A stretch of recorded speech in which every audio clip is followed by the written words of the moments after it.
Ok? Essa mensagem foi gravada exatamente no dia 18 de dezembro de 2022. Trata de escolhas, basicamente da escolha mais importante, a escolha eterna. A escolha entre duas portas faladas por Cristo em Mateus 7, 13 a 14. Ele diz clara e diretamente: entrai pela porta estreita.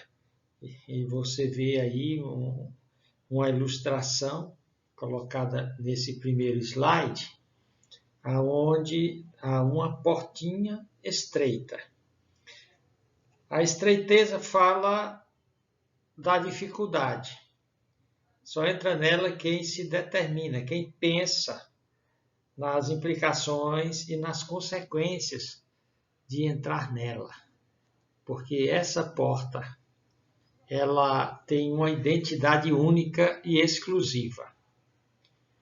Já a outra porta é uma porta que o Senhor Jesus Cristo descreve como larga, que dá acesso a um caminho largo, a uma larga avenida cheia de gente, cheia com uma verdadeira multidão.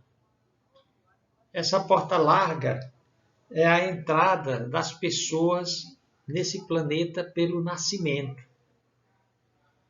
A porta estreita também ocorre por um nascimento, só que é espiritual, quando a pessoa se converte a Jesus Cristo. Cada porta leva a um destino. A porta estreita está ligada exclusivamente a Cristo.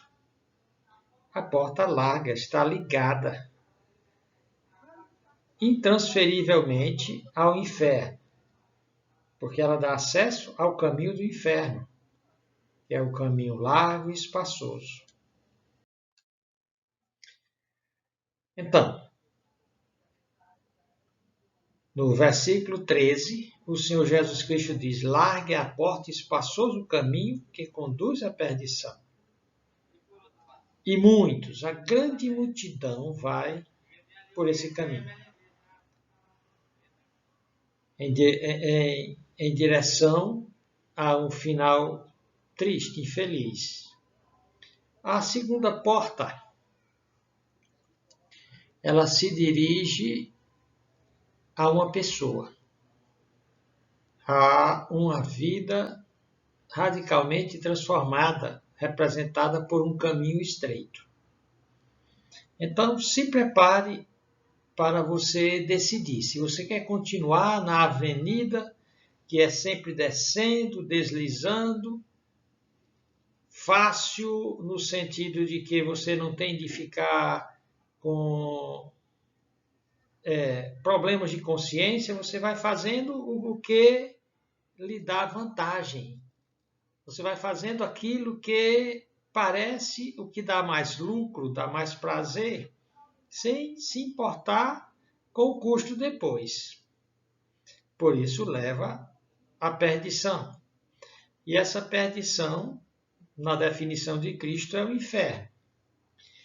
E eu dei essa mensagem, dia 18, e estava sendo gravada, mas houve problema com o PowerPoint e ele não gravou direito. Então eu estou repetindo.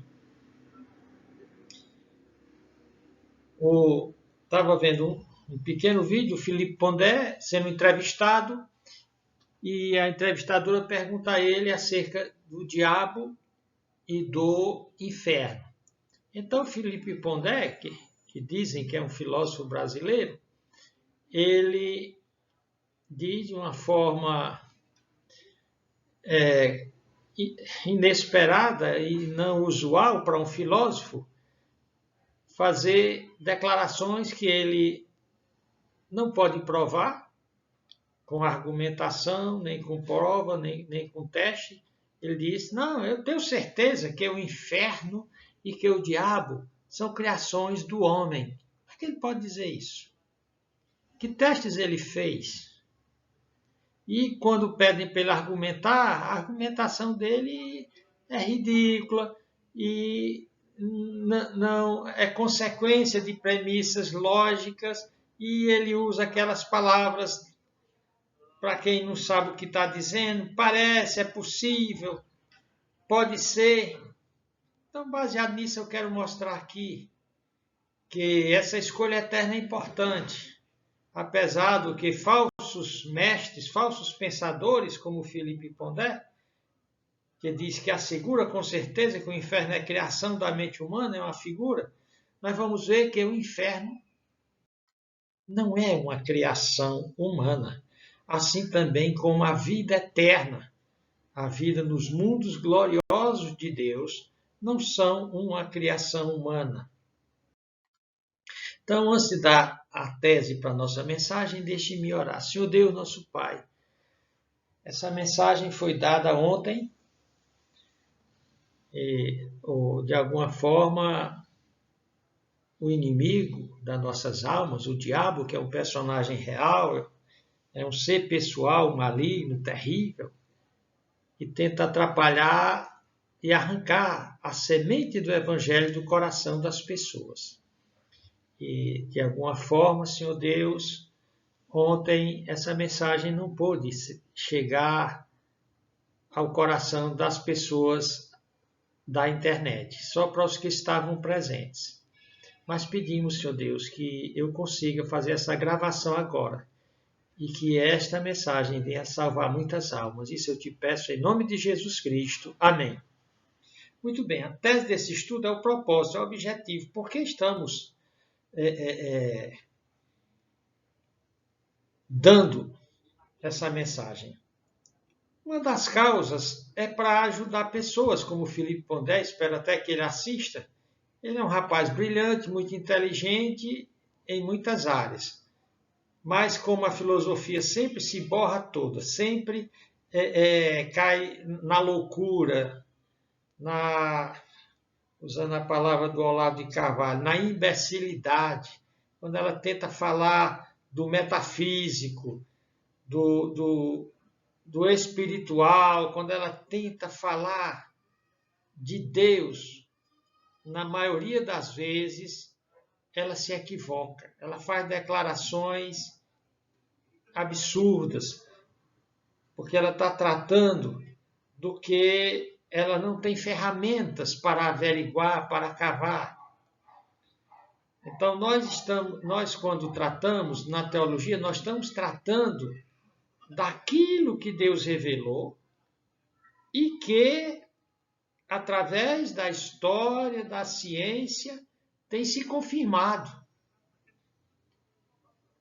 O que tem sido confirmado da Bíblia através da história é um volume incrível, especialmente na área profética, que fez muitos ateus se converterem à fé em Deus e à fé em Cristo. Então, nós queremos mostrar coisas aqui que dão respaldo à nossa fé na vida eterna e também no inferno eterno. Certamente que há daqueles que, não importa as provas, as evidências, eles optarão por usar o que o apóstolo Paulo chama de pensamentos nulos, ilógicos, para se firmar na sua incredulidade. Esses fazem parte do rol de membros do inferno, como nós veremos. A primeira classe é a dos covardes e a segunda é a dos incrédulos. A dos covardes, porque um filósofo deveria ser a primeira pessoa a acreditar na Bíblia Sagrada. E ele não faz, não é porque ele consegue provar que a Bíblia Sagrada não é certa, mas por pura covardia. Porque ele quer falar o que é politicamente correto, agradável ao mundo, que quer soltar as peias, as restrições, no dizer popular, quer soltar a franga. Então, eles dão respaldo a isso. Então, tese desse estudo: verdades deixadas por Cristo. E aqui você vai ter de escolher entre o que Cristo disse e o que filósofos disseram. Como Bertrand Russell, que também diz que o inferno não existe. Bertrand Russell já está lá, hoje ele é crente no inferno, porque está lá. Ele não se converteu a Cristo, porém o Pondé ainda está vivo. Espero que ele veja isso aqui. Que inclusive ele não diz que é ateu. Então, primeira verdade, uma só escolha destinará alguém ao inferno, e será não entrar na porta estreita. Portanto, convém saber o que é essa porta estreita, e que apenas poucos entram por ela. Isso, palavra de Cristo. A verdade número 2 é que essa porta estreita não é uma das portas, ela é exclusiva. Só existe ela como oportunidade de salvação. Porta fala de oportunidade. Aquelas oportunidades que vêm ao longo da vida e tem oportunidade que só vem uma vez na vida. Perdeu, você não tem como entrar para aquilo que aquela porta dá acesso. A porta estreita, ela é apresentada cada vez que o evangelho é oferecido, que a pessoa é convidada para se converter a Cristo. Terceira verdade, Cristo definiu o que era a porta estreita. Ele disse que a porta estreita era uma figura para ele próprio. Que a porta estreita era uma pessoa. A fé em uma pessoa e na sua obra. Ele diz, eu sou a porta. E ele usa o A, não o A indefinido, mas o A definido, determinante. O A com sentido de única. Eu sou a única porta. A única, vamos dizer assim, oportunidade de acesso à vida eterna. Se eu sou a porta, ele não diz que ele é mais uma porta.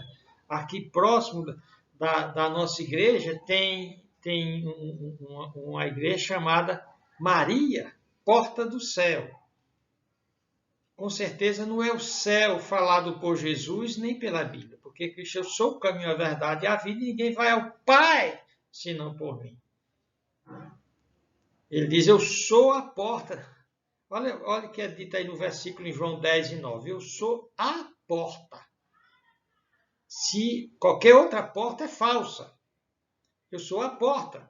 Se alguém entrar por mim, é bem definido isso. Ele diz que a porta é única e por mim, é uma pessoa. Salvar-se-á e entrará e sairá e achará pastagem. Ele está usando aqui uma linguagem, usando ele se diz o bom pastor e ao mesmo tempo ele diz a porta de acesso das ovelhas ao aprisco dele. Então ele diz, a pessoa que vier em mim, essa sim terá liberdade. E para a ovelha, o melhor que ela pode desejar na sua existência, no propósito da sua vida, é ter alguém que encaminhe aos pastos verdejantes, às águas tranquilas, que a faça ter trânsito livre. Então ele disse, eu sou a porta. Ele disse, entrai pela porta, lá em Mateus 7:13, e aqui ele define, eu sou a porta, a única porta. Se alguém entrar por mim, salvar-se-á. E se não entrar por ele? Ele mesmo vai dizer, não vai ser salvo, vai para a perdição. Então, como ele definiu-se como a única porta, fica definido por ele ali, como porta larga, todas as outras portas espirituais, religiosas, filosóficas e ideológicas, que não somente ele. O comunismo se coloca como uma salvação. Nós sabemos que é a condenação. Todos os países que caíram na mão dos comunistas caíram em desgraça total. Aí você tem hinduísmo, taoísmo, budismo, islamismo, o próprio o judaísmo, que não crê que Jesus é o Messias, é Deus. Todos esses oferecem salvação, porém, na definição de Cristo, são portas largas. Quinta verdade, ele declara, no caso, Cristo declara, não deixa dúvida para quem crê nele, nos evangelhos, que quem não entrar pela porta estreita, se inclui fatalmente entre os que escolheram a porta larga. Isso aqui inclui você. Se você ainda não entrou, não aceitou Cristo como seu Senhor e Salvador, você ainda está no caminho que você chegou nesse caminho pela porta larga, quando você nasceu fisicamente. A porta da perdição ou dos destinados ao inferno. Sexta verdade.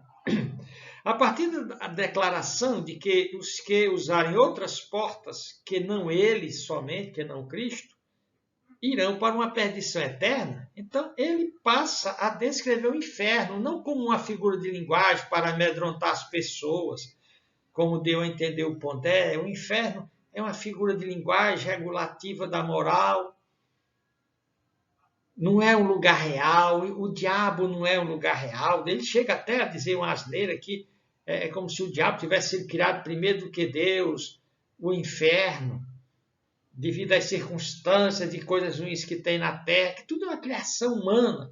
É o mesmo delírio de Feuerbach, que diz que Deus é uma criação humana. Aí se pergunta, quem criou Feuerbach, já que ele não se criou a si mesmo? E ele está no universo que não se criou a si mesmo. Então, todos esses que tentam dizer que as realidades espirituais são mera criação humana, deliram, navegam, surfam em raciocínios falazes, como o Paulo falou, raciocínios nulos, tolos, que reduz tudo à loucura, sem sentido. O universo, se o universo ele não tem um Criador infinito, ele não era sequer para existir. Então, reduz tudo ao ridículo. Então, Cristo passa a descrever o inferno em termos literais, como um lugar real, um lugar de duração eterna, onde quem vai para lá, as pessoas que irão para lá, sofrerão conscientemente o castigo eterno. Todos que entrarem pela porta larga, no caso, né? Os que não entrarem pela porta estreita.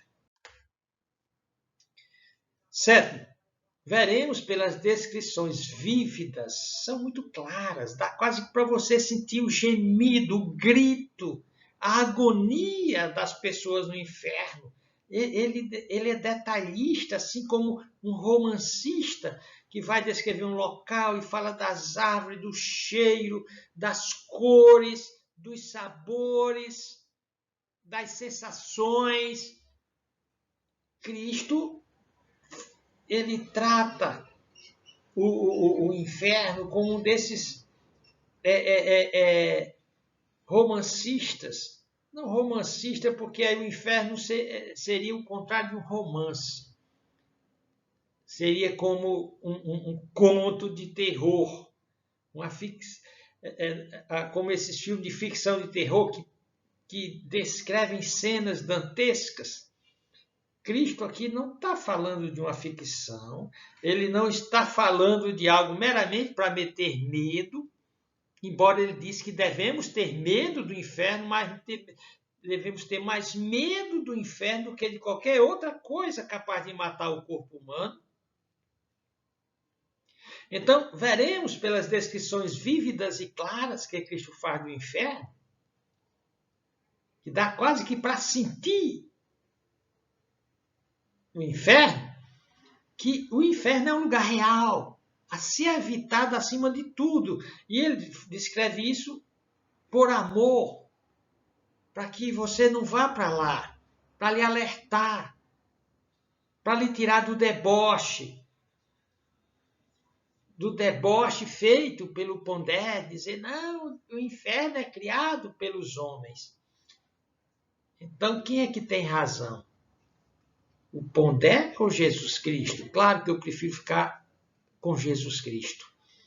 Por isso, o inferno deve ser o maior medo de qualquer ser humano desse planeta. Eu lhe aconselho a examinar essa questão com muita seriedade, não no deboche filosófico dos que usam de raciocínios nulos para evitar o seu fim fatídico.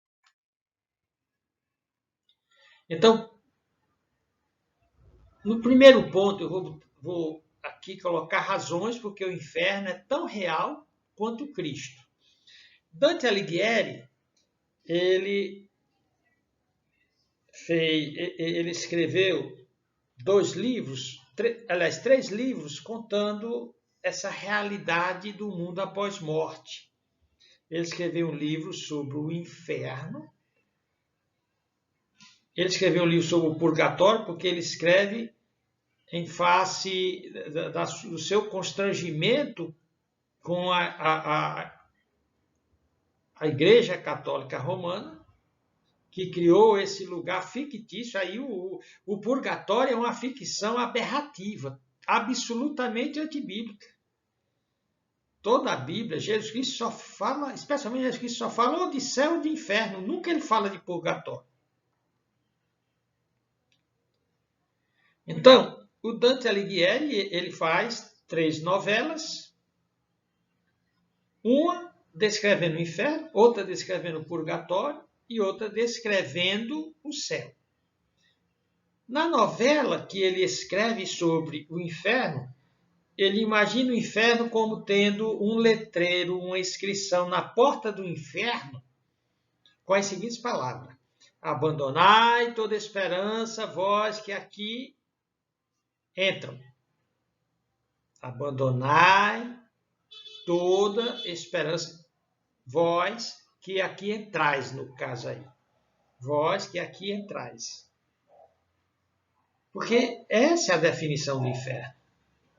O inferno é o lugar de duração eterna, que quem vai para lá não tem saída. Só que a Igreja Católica, que aberrativamente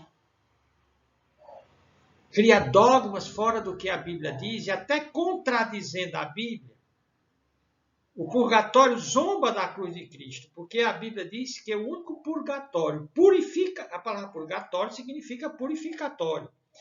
A Bíblia diz claramente que o único purificatório que existe é o sangue de Jesus, e não fogo. Fogo é para punição.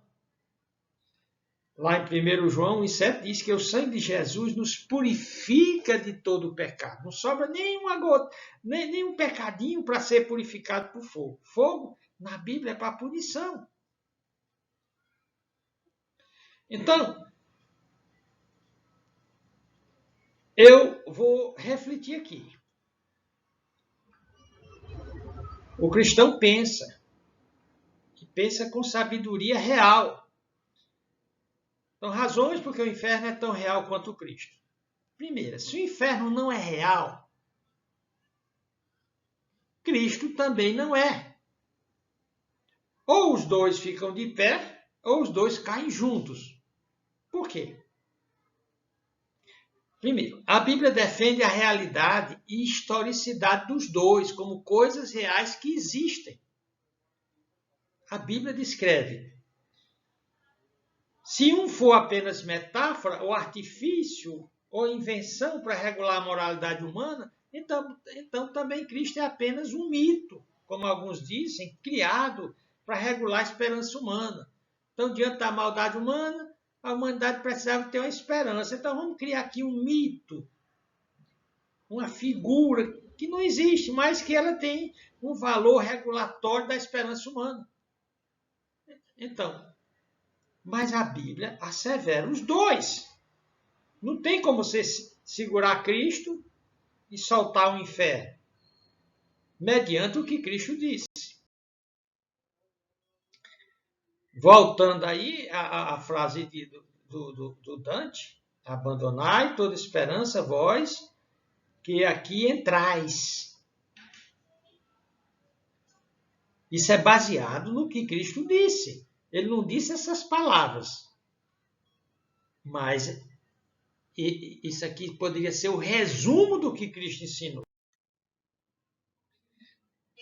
Segunda razão porque o inferno é real. De fato, a Bíblia apresenta os dois como entidades reais. Eu estou quase reforçando aquele primeiro ponto. Cristo como ser, a Bíblia apresenta a Cristo como um ser pessoal, que pensa, que sente, que se autodetermina, um ser histórico, que divino, diz que ele é o Logos eterno, que criou todas as coisas que existem. Ele é a segunda pessoa da Trindade. e que ele é um ser humano real, que encarnou, que nasceu aqui nesse planeta, 100% homem, assim como ele é 100% divino. É o mistério da união hipostática, aquela união entre o divino e o humano. Ao divino, que é perfeição absoluta, não se pode acrescentar nada. Ao mesmo tempo, Cristo se tornou humano. Então, Cristo é humano e Deus, sem acrescentar nada a Deus. Porém, para nós, seres humanos, Cristo era necessário não só ser humano, mas ter um corpo humano para morrer e pagar nossos pecados, e ele ressuscita no corpo humano para conviver conosco na eternidade, pois não teríamos como conviver com o Deus absoluto como seres finitos. Então, Cristo, como ser pessoal, divino e humano real, que fez um sacrifício real lá na cruz. Alguns dizem que o sacrifício de Cristo também foi metáfora. Que fez um sacrifício real pela salvação dos homens. Tanto quanto o inferno é descrito também como um lugar real, histórico, criado por Deus. Cristo vai dizer isso no tempo e no espaço.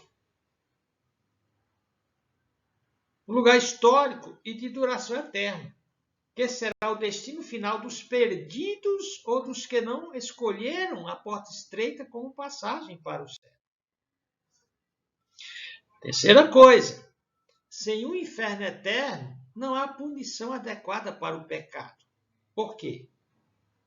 O pecado não é mero erro de ignorância, como diziam os filósofos gregos. Não é apenas um erro porque o ser humano não evoluiu o suficiente. Não. O pecado é um mal moral tão grave, tão terrível, que ele contamina tudo em volta, de modo que Deus diz que nada nem ninguém pode entrar contaminado com o pecado no céu. Por isso que a penalidade para o pecado é uma punição eterna. Então, a consequência do pecado é descrita como eterna. Destituição da glória de Deus ou do céu. Todos pecaram e destituídos estão da glória de Deus ou do céu. Portanto, seu inferno também não tem pecado. Também não tem razão para a encarnação de Cristo, para morrer pelos pecadores, que ele disse, eu vim chamar e buscar pecadores a arrependimento. Arrependimento de pecado. Ele veio buscar pecadores. Quarta coisa, seu inferno, toda a Bíblia e a história da salvação perdem seu sentido, seu significado. Perde-se a necessidade de Cristo, aquele se eu vim buscar o perdido. As próprias palavras de Cristo perdem o sentido, desde que ele define salvação como salvar-se da perdição. E ele define perdição como ir ao inferno. Esse gráfico que eu fiz, aí você nota, onde Cristo decide por todo mundo e pregar o evangelho a toda criatura, quem crê e for batizado será salvo, quem não crê será condenado. Condenado aonde? Ele vai descrever essa condenação. Se essa condenação no inferno não existe, então eu vou pregar o quê? Não tem mais o que eu pregar, não tem mais necessidade da cruz, do evangelho. Quinta coisa, para Cristo, salvação só tem um significado: ser salvo do inferno da perdição. Qualquer outra definição de salvação é herética e amaldiçoada, está sob anátema, pois contrário ao que Cristo disse. A teologia da libertação diz que salvação é libertar os pobres oprimidos vamos dizer assim, da classe superior dos ricos, porque a teologia da libertação é teologia comunista. Então é uma salvação furada. Salvação de Freud é livrar o homem dos seus recalques interiores. E alguns misturando psicologia com teologia, eles tentam mostrar a salvação como trazer bem-estar ao ser humano.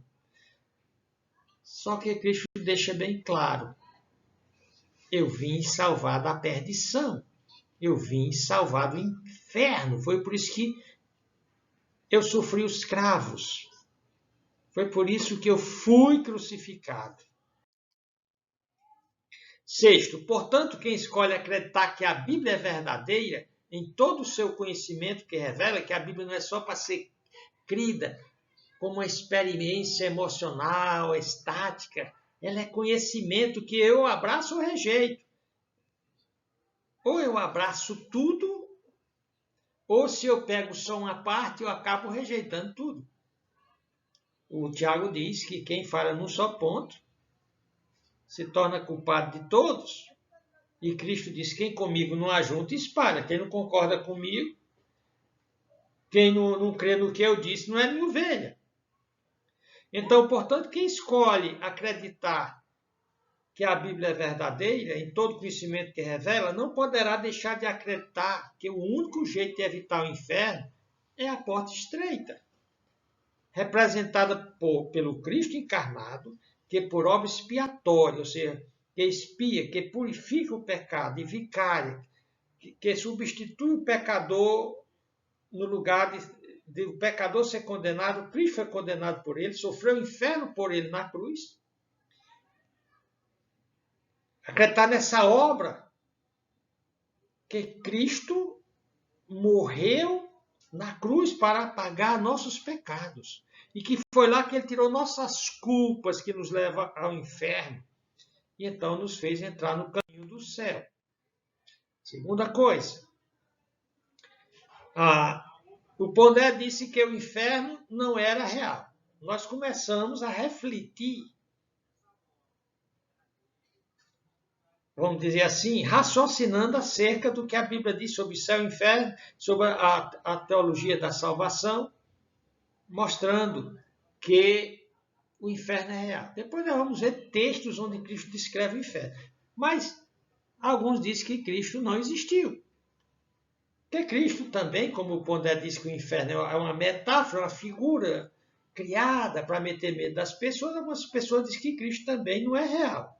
Então, como ilustração aqui, eu coloquei um resumo, bem resumidinho, de 14 evidências convincentes de que Jesus existiu. Porque ele está dizendo: eu sou a porta. Se essa porta é uma metáfora, então salvação também é uma metáfora. Então, aqui nesse segundo ponto grande, nós vamos ver evidências de Cristo, porque Cristo, a porta, existiu, e era exatamente como a Bíblia descreve. Então, eu pego aqui o caso de um ateu, Lee Strobel, que escreveu um livro em defesa de Cristo. O Lee Strobel era ateu, e a mulher dele se converteu a Cristo em uma igreja batista. E em lugar dele ameaçar, dele forçar a barra para ela não ir para a igreja, ele disse: olha, eu vou lhe mostrar, vou lhe provar.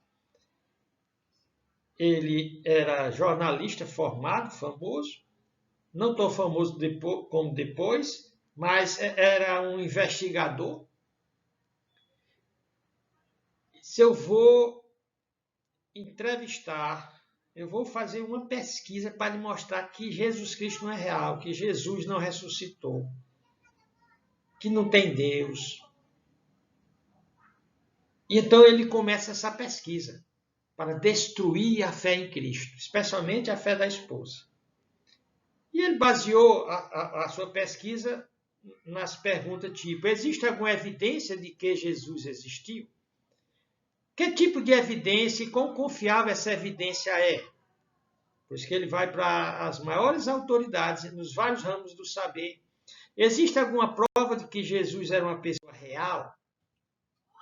Então, o Strobel, aí você tem um retrato dele estilizado, como ateu submeteu os evangelhos a todos os testes possíveis, com as mais, talvez não todos os testes possíveis, mas os melhores que ele teve acesso, com as mais confiáveis autoridades ou relevantes, né, que ele conheceu na época, nas várias áreas de investigação na área científica, histórica, literária, jornalística, etc.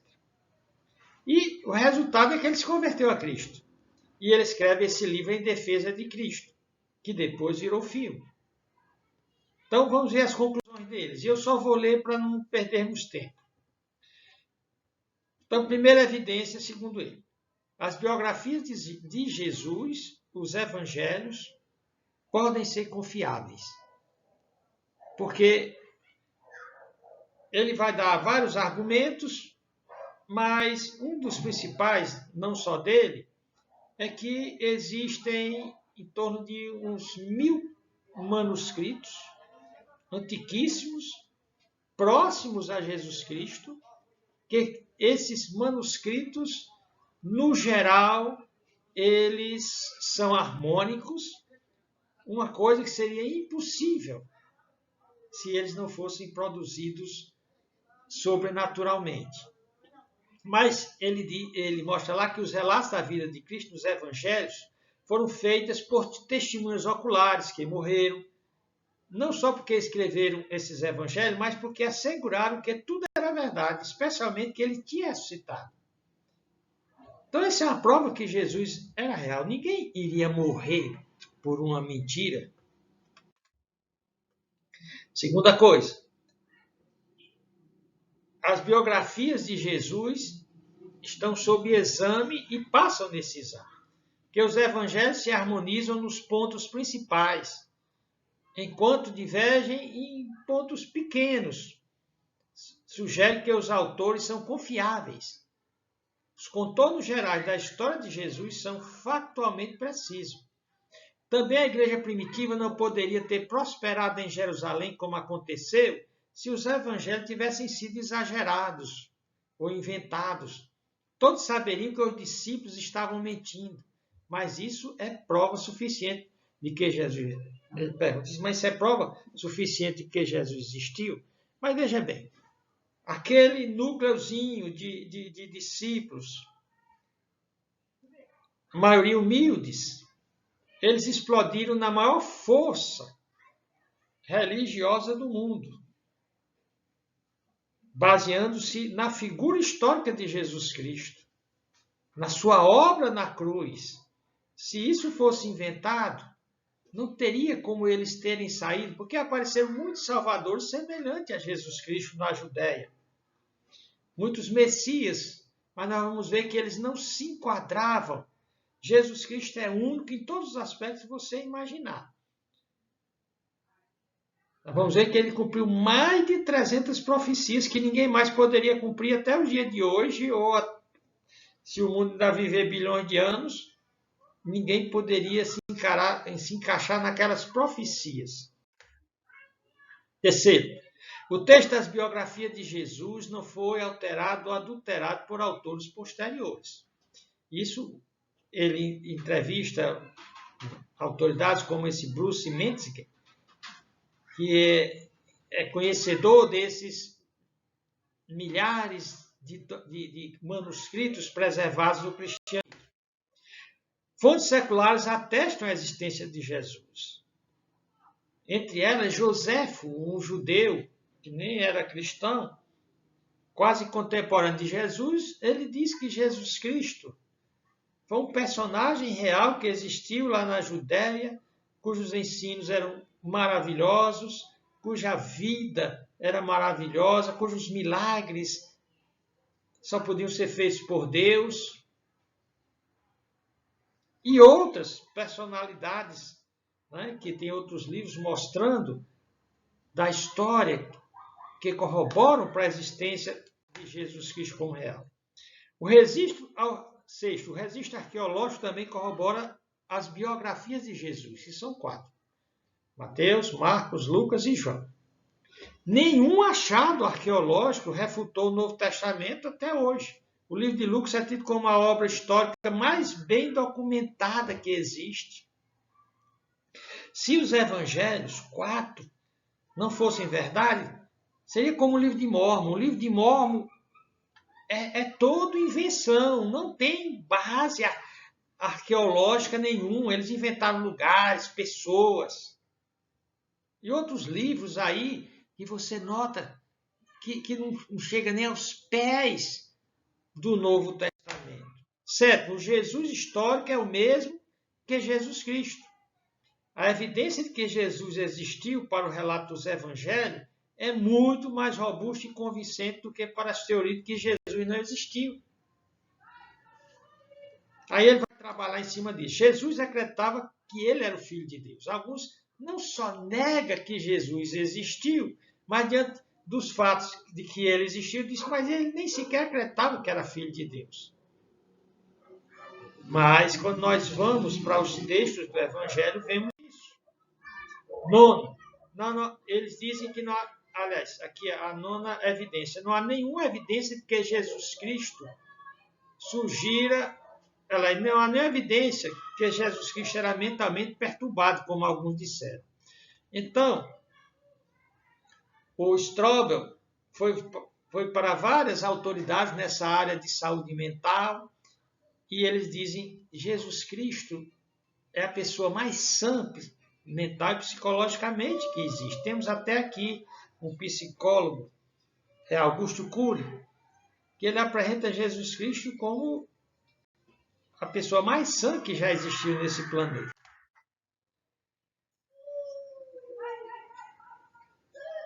Outra evidência que muito forte, Jesus Cristo exibiu todos os traços de Deus. E aqui eu apresento um gráfico que eu nem traduzi, eu coloquei do jeito que está lá, onde mostra os atributos de alguém que se diz Deus. Jesus Cristo se igualou a Deus, o Jeová do Velho Testamento. Ele diz coisas que só Deus pode ser. Eu sou a luz do mundo. Eu sou a verdade, eu sou a vida. Eu sou o pão da vida, a base da sustentação da vida. E então aqui nesse gráfico você nota aqui que Deus é uma unidade, ao mesmo tempo é uma trindade, Pai, Filho e Espírito Santo. E aqui tem os elementos que não dá para a gente trabalhar aqui. Deus, ele é Deus porque só ele tem os atributos de criação, que estão ligados com onipresença, onipotência, onisciência. E ao mesmo tempo imutabilidade, porque ele é o ser infinito, eterno, e só é eterno e infinito se for imutável. Se está mudando, não é perfeito, não é eterno. Então, infinitude, imutabilidade. E a Bíblia apresenta Jesus Cristo como verbo eterno. Antes que existissem todos os mundos, no princípio era o verbo. E o verbo estava com Deus e o verbo era Deus. Aí vem os atributos morais, como um ser moral de justiça perfeita, verdade perfeita. Jesus Cristo diz, quem de vós me convence de pecado? Ele diz, eu sou a verdade. E em relação a tempo e espaço, a Bíblia apresenta Jesus Cristo como eterno, como incomensurável, porque ele existia com o eu sou eterno, como autoexistente e também como ser pessoal. Então, Jesus Cristo, sim, é Deus. E ele não foi só isso, ele provou, ele disse, eu sou a luz do mundo e curou um cego de nascença. Todas as coisas que ele disse. Ele disse, se o Filho de Deus os libertar verdadeiramente, sereis livres, e faz um aleijado, um escravo de um alejo, andar. Ele mostra seu poder criador, transmutando a matéria, transformando moléculas de água em moléculas de vinho. Ele anda, levita sobre o mar, suspende as leis da criação, ou faz a lei da criação obedecer a ele, porque foram feitas por ele. Aqui há como mostrar, ligar cada atributo divino a Jesus Cristo. 11º.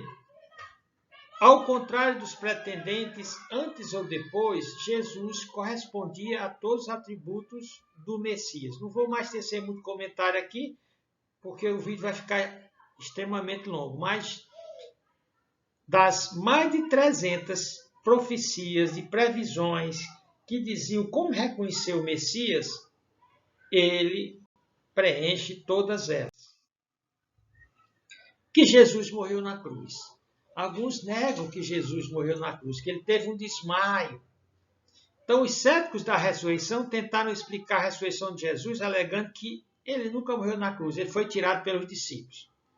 Porém, análises médicas detalhadas do espancamento brutal de Jesus antes da crucificação, bem como o dano causado pela própria crucificação, não pode deixar dúvida ou que se conclua que Jesus estava morto quando foi sepultado.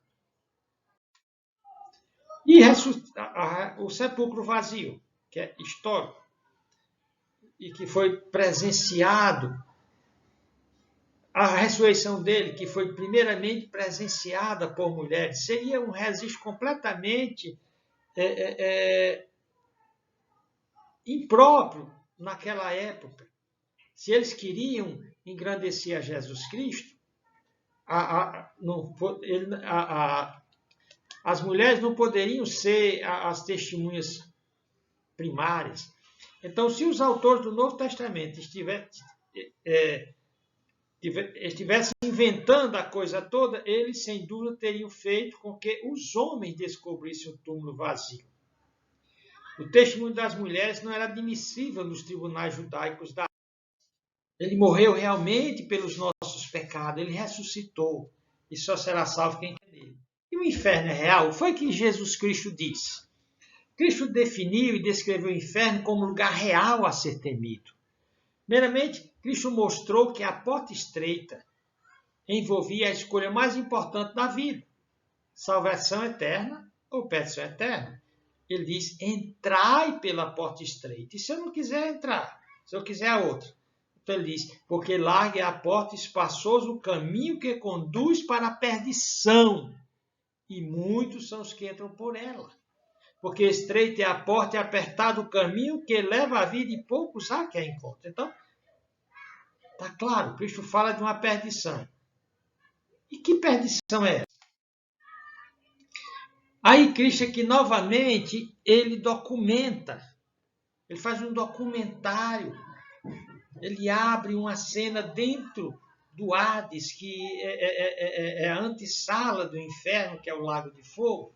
O Hades, o Novo Testamento se apropria de um nome dado pelos gregos. O Velho Testamento chamava de Sheol, o lugar para onde a alma dos mortos iam. No Velho Testamento, a palavra Sheol é usada tanto para a sepultura como o lugar para onde os mortos iam. No Velho Testamento, quando alguém morria, ele ia para o Sheol, o corpo ia para a sepultura, mas a alma ia para o Sheol, que no Novo Testamento é chamado de Hades. A sobrevivência da alma é bem clara.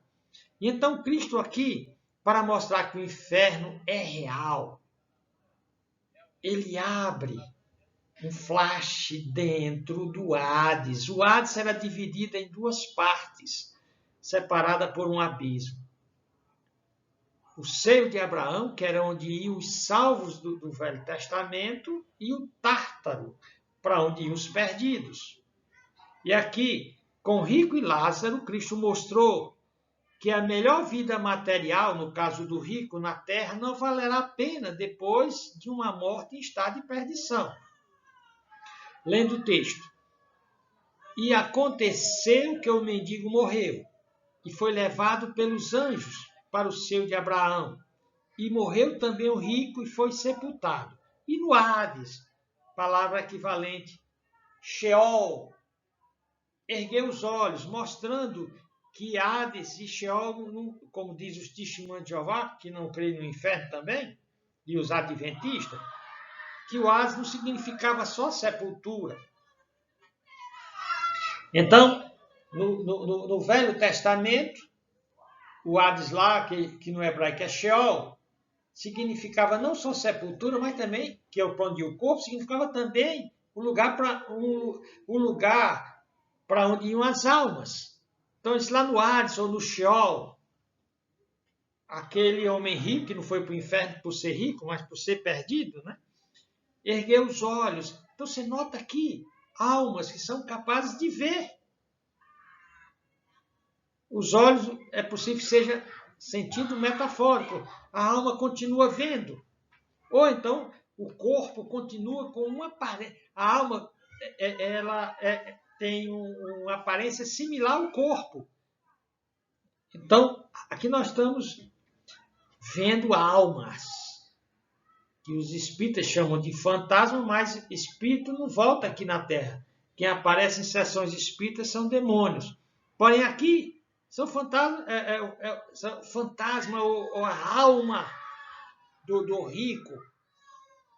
Ele ergue os olhos e tem sensação, tem consciência de sofrimento e estando em tormento. Então, lá o Hades, que muitas versões traduz como inferno, mas aqui é o lugar onde se aguarda o juízo final. Depois do juízo final, que será lançado no lago de fogo, que aí é o inferno final. Então, no Hades, ergueu os olhos, estando em tormento, sofrimento consciente, viu de longe Abraão. Lembra, Abraão já tinha morrido. Então, aqui, o corpo de Abraão já tinha sido destruído lá na sepultura, porém a alma dele estava lá. E Lázaro no seu seio. E a partir daí que nós vamos tratar desse texto, é entravada, entabulada uma conversa entre Abraão e o rico, mostrando consciência perfeita, capaz de ver, capaz de sentir e de ouvir, e de pensar e de lembrar o que aconteceu na Terra. Esse rico vai lembrar dos irmãos dele. Ele vai pedir para Abraão mandar alguém lá dos mortos, tipo uma sessão espírita, na casa dos irmãos dele, para que não venham para aquele lugar. E Abraão disse, não, lá eles têm as escrituras. Eu não dei a referência do anterior, é Marcos 9, 43 a 48. Alguém pode ouvir só o áudio agora. E esse texto agora é em Mateus 25 a 41. E eu voltei o slide, pode atrapalhar toda a gravação agora. Então dirá também aos que estiverem à sua esquerda, apartai-vos de mim, malditos, para o fogo eterno, preparado para o diabo e seus anjos. E aqui Cristo dá a origem do inferno. O inferno foi preparado para o diabo e seus anjos, não para o homem. Porém, os que ficam à esquerda, os que ficam no caminho largo, no caminho da perdição, vão para lá. Quinto, que o maior medo que alguém deve sentir nessa vida é de ir para o inferno. Lucas 12, 4 e 5, ele diz, digo-vos, amigos meus, não temais os que matam o corpo e depois não têm mais que fazer. Mas eu vos mostrarei a quem deveis temer. Temei, tenha medo daquele que depois de matar tem poder para lançar no inferno. Sim, vos digo, esse temei. Então as pessoas têm medo do que mata o corpo, têm medo de AIDS, têm medo de bala, têm medo de doenças crônicas. Cristo disse, tenha mais medo do inferno. Sexta, que o inferno foi descrito por Cristo como um lugar real, destinado ao castigo eterno dos que foram chamados ao juízo final, porque não se converteram a Cristo. Então, o Apocalipse foi revelado por Cristo a João. Em Apocalipse 20, 12 a 15, Cristo abre agora uma cena do futuro, dos que vão ser julgados porque não entraram na porta estreita. Ele diz, e viu os mortos, grandes e pequenos, que estavam diante do trono, que é o trono do juízo final. Cristo vai estar sentado lá. Você não quis aceitar Cristo pela graça, pelo amor, não quis ouvir os alertas dele, então você vai ser julgado por ele. E abriram-se os livros, e abriu-se outro livro que é o da vida, e os mortos foram julgados pelas coisas que estavam escritas nos livros, segundo as suas obras. E deu mar os mortos que nele havia, e a morte, o inferno. A morte aqui, Thanatos, são todos que morreram. E esses que morreram, que estão a versão diz inferno, mas na realidade a palavra lá é Hades. Eles que estavam aguardando o juízo final.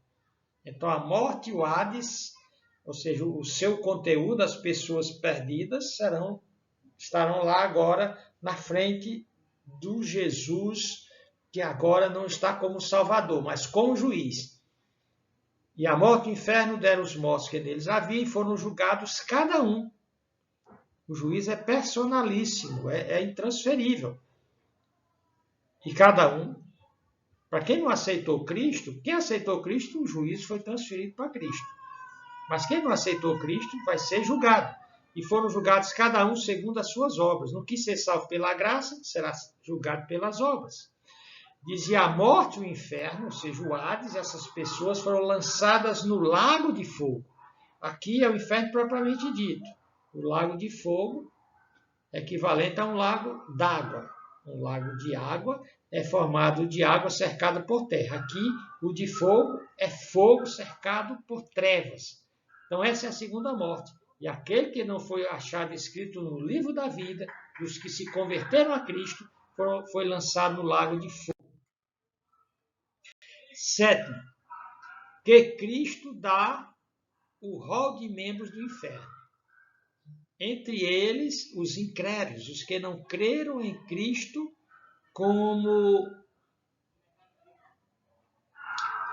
os que não creram em Cristo salvificamente, ou do jeito indicado pela Bíblia. Apocalipse 28 diz, mas quanto aos tímidos, outra versão diz aos covardes, eles sabem que a porta é estreita, mas por covardia não aceitam. E aos incrédulos, e aos abomináveis, e aos homicidas, e aos devassos, e aos feiticeiros, e aos idólatras, e a todos os mentirosos, a sua parte será no lago que arde com fogo e enxofre, que é a segunda morte. Avançando. Razões porque tantas pessoas escolhem a porta da perdição. Eu vou mais rápido agora, por conta do tempo. Atitudes e escolhas de pessoas que negligenciaram o aviso de Cristo acerca da porta estreita do inferno. Um primeiro modelo de gente que vai para o inferno são os Pilatos. A indiferença de Pilatos, você vê a cena aí, ele sabia que Jesus era inocente, mas ele lava as mãos. Muita gente, eu nem falo a favor de Cristo, nem contra, eu fico na minha. E por que o Pilatos fazia aquilo? Porque ele amava ao status social que ele tinha no Império Romano, as riquezas. E o que é que Cristo diz sobre riquezas? Mateus 6,24.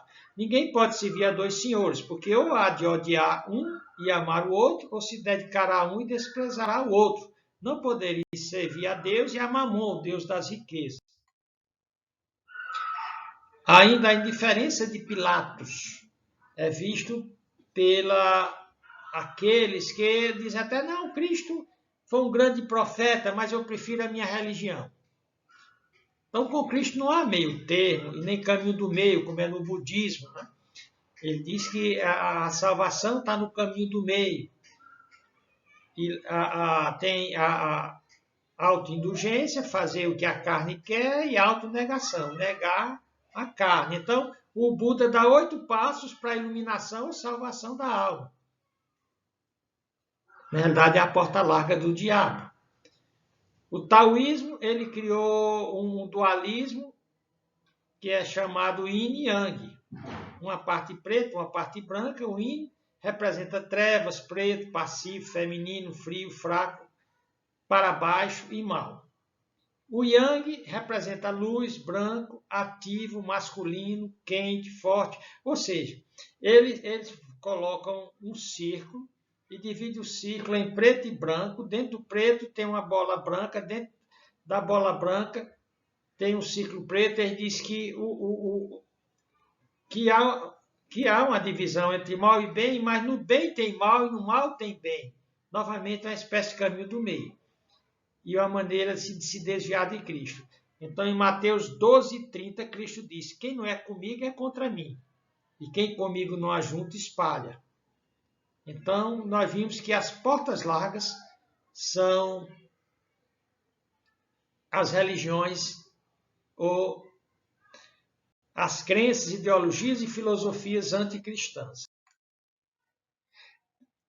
Então, Pilatos sabia que o certo era soltar Jesus, mas preferiu se omitir ou ficar neutro, ou no caminho do meio, ou em cima do muro.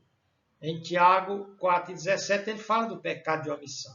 Aquele, pois, que sabe fazer o bem e não faz, comete pecado. Então, muita gente sabe que seguir a Cristo é o certo, mas prefere ficar na sua.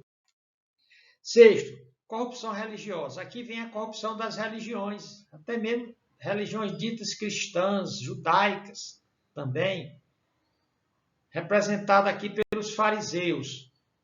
Você rejeitar o conselho de Deus pela confiança na justiça própria. Então, os judeus são apresentados aqui aqueles como que eles se usam da religião para benefício próprio. João apareceu batizando as pessoas, chamando aos arrependimento para receberem a Cristo.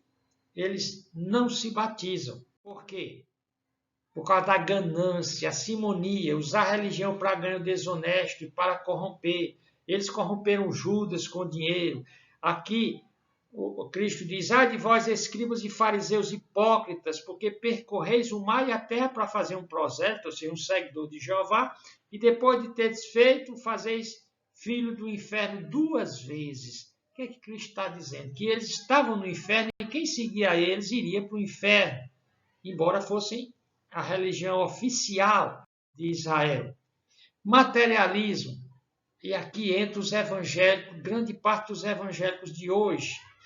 Paulo diz, porque Demas me desamparou amando o presente século. Ou seja, Demas andou com Paulo pregando o evangelho, foi parceiro, tudo. Ou seja, o amor às coisas do mundo leva muitos ao desvio da porta estreita. Mesmo na igreja, eles continuam seguindo as coisas mundanas. O materialismo e mundanismo de Demas ilustra a vida de muitos cristãos auto-enganados, que pensam que são crentes e não são. Os cristãos mundanos não são convertidos, são inimigos de Deus. Em Tiago 4,4 chama esse tipo de cristão, falso cristão, cristão auto-enganado, que pensa que é, mas não é, de adúltero e adúltera. Adúlteros e adúlteras, não sabeis vós que a amizade do mundo é inimizade contra Deus? Portanto, qualquer que quiser ser amigo do mundo constitui-se inimigo de Deus. Eu estava vendo um culto de uma igreja famosa aqui em Fortaleza, né? Rapaz, o culto lá dos jovens é com essa música, é tudo escuro, com essas luzes de cabaré, de boate, e uma música frenética. Falsos cristãos, adúlteros e adúlteros, que se disfarçam, se travestem de cristãos, mas ao mesmo tempo não há transformação de vida neles. Eles trazem para dentro da igreja o mundo. Hoje muitas igrejas, elas são um segmento do mundo. O jovem não precisa se desviar, porque tudo que ele tem no mundo, ele tem lá na igreja. Então, os que amam o mundo não amam a Deus, não são regenerados. 1 João 2,15 ele diz, não ameis o mundo, nem o que há no mundo há. Se alguém amar o mundo, se alguém ama o mundo, o amor do Pai não está nele. Ou seja, não é convertido. Outra coisa, muitos, eles ficam próximo à porta estreita, dizendo, eu sei que a porta estreita é a certa, que seguir Jesus, nos passos de Jesus no caminho estreito, é certo. Mas eu ainda vou aguardar um tempinho mais, vou ficar aqui pertinho, qualquer coisa eu entro. Ou seja, ficam bem perto da porta estreita, mas vacilantes. Tipo Rei Agripa, que diz ele fica perto de Paulo, ouvindo o apóstolo Paulo, e ele sente vontade de entrar, de se converter, de repente ele diz, por pouco me queres persuadir a que me faça cristão. Então, essa vacilação e hesitação do Rei Agripa significa não querer obedecer ao Evangelho, o que vai implicar em perdição eterna. Em 2 Tessalonicenses 1,7-9, o apóstolo Paulo diz: e a vós, os cristãos lá de Tessalônica, que sois atribulados, descanso conosco quando se manifestar o Senhor na sua segunda vinda, né? Jesus, desde o céu com os anjos do seu poder, com labareda de fogo, tomando vingança dos que não conhecem a Deus e dos que não obedecem. Os que não conhecem a Deus não são evangélicos ou religiosos. E aqui dos que não obedecem ao evangelho de nosso Senhor Jesus Cristo, são tipos fariseus, falam de Deus, mas vivem como se ele não existisse. E dos que não obedecem ao evangelho de nosso Senhor Jesus Cristo, os quais por castigo padecerão eterna perdição. Veja bem, a perdição falada por Jesus é eterna. Ante a face do Senhor e a glória do seu poder, quando vier para ser glorificado nos seus santos e para se fazer admirável naquele dia em que todos que creem, porquanto o nosso testemunho foi crido entre vós. Outra coisa que vai afastar muita gente da porta estreita. Por exemplo, a Igreja Católica criou um monte de porta. Cada santo e santa é uma espécie de porta. A própria Maria, os templos já dizem, né? Aqui em Fortaleza tem uma. Maria, porta do céu.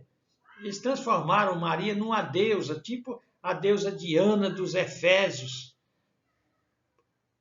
Porque cada santo da Igreja Católica pode ouvir as orações de todo mundo que está no planeta. Para isso, precisaria ser onisciente, onipresente e onipotente. Portanto, a Maria Católica Romana não é a Maria da Bíblia. A Bíblia em nenhuma parte manda rezar para Maria, não tem Ave Maria lá. Não diz que ela pode ouvir orações, que ela pode ajudar ninguém, que ela é porta de nada, que ela é rainha de nada, ela se chama serva do Senhor. Então, a idolatria tem afastado muita gente. Então, a idolatria, eu vou usar aqui Demétrio. Quando o apóstolo Paulo chega em Éfeso, ele começa a pregar o evangelho, e ele começa a pregar o evangelho contra a idolatria. Lá tinha uma Deus, uma rainha do céu, a Diana dos Efésios, era a deusa deles. Eles faziam muitos nichos, muitas imagens e vendiam. Aí, depois que Paulo falou que tudo aquilo ali era obra do diabo, né, falando que atrás de cada imagem de escultura tem um demônio, quando você se prostra diante de uma imagem de escultura, seja de Cristo e Maria, você está adorando o demônio, não é a Cristo. Então, aqui é dito, e naquele mesmo tempo houve um não pequeno alvoroço acerca do caminho. Veja bem, os cristãos eram chamados a seita do caminho. Porque um certo ourives da prata, por nome Demétrio, que fazia prata, nicho de Diana, ou estátuas de Diana, dava não pouco lucro aos artífices, aos quais ele tinha uma empresa que contratava gente para fazer as estátuas, tipo tem lá no Juazeiro para fazer Padre Cícero.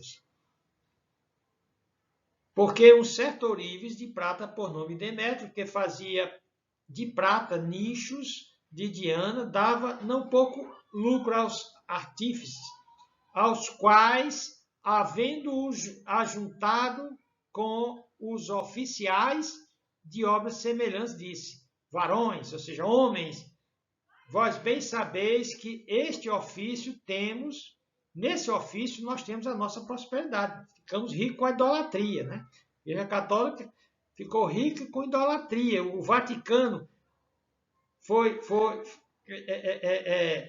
construído. Esse aqui não vou entrar aqui agora, que vai perder tempo. Varões, vós bem sabeis que deste ofício temos a nossa prosperidade. E bem vedes e ouvis que não só em Éfeso, mas até quase em toda a Ásia, esse Paulo aí, né, da forma bem desprezível, o pregador do evangelho da porta única, tem convencido e afastado uma grande multidão, dizendo que não são deuses os que se fazem com as mãos. É o que o pregador do evangelho faz.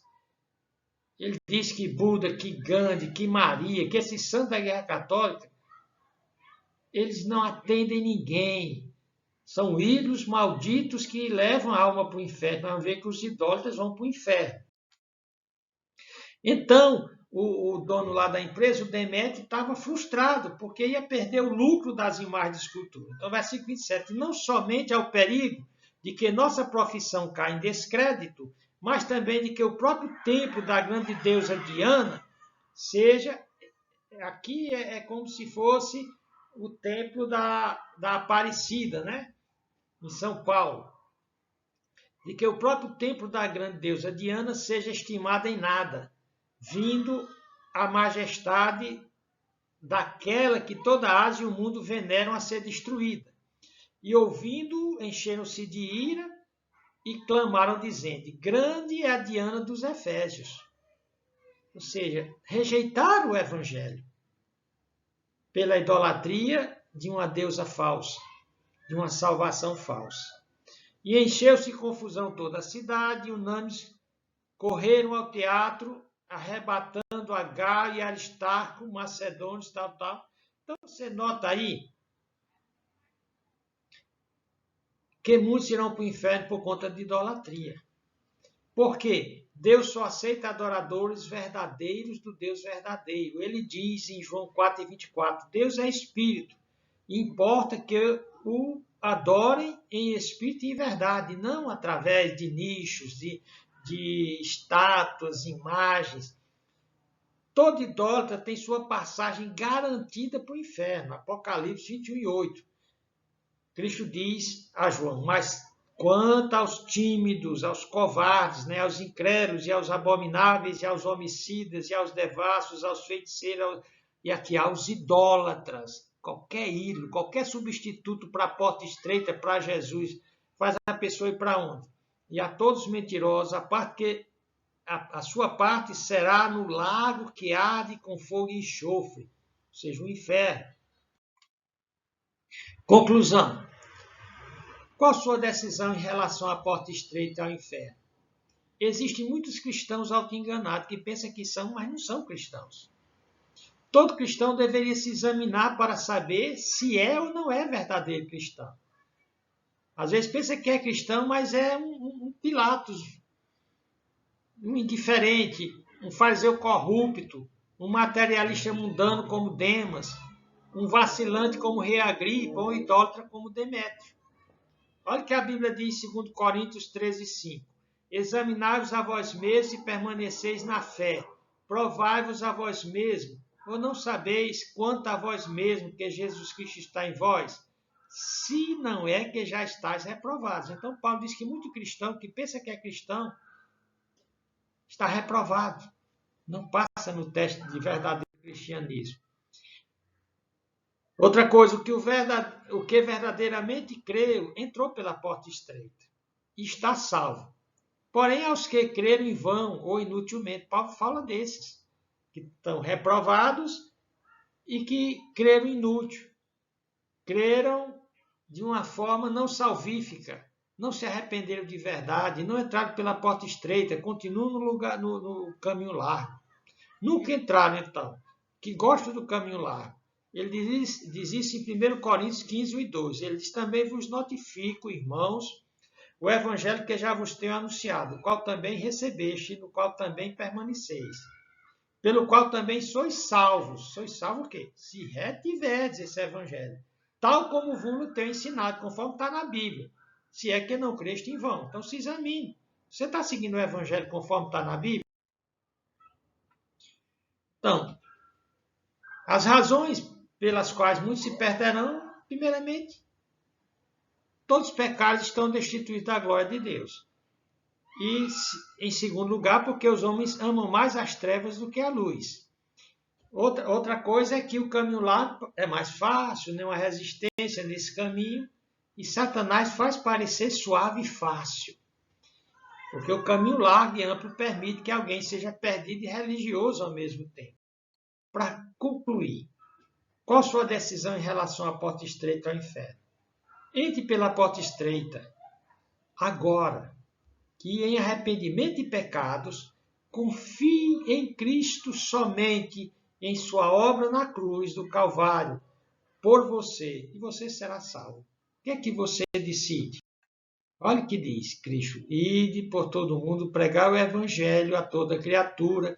Quem crê e for batizado será salvo. Quem não crê será condenado. Quem crê? Aqui ele fala de quem crê e quem não crê. Quem crê será salvo. Quem não crê será condenado.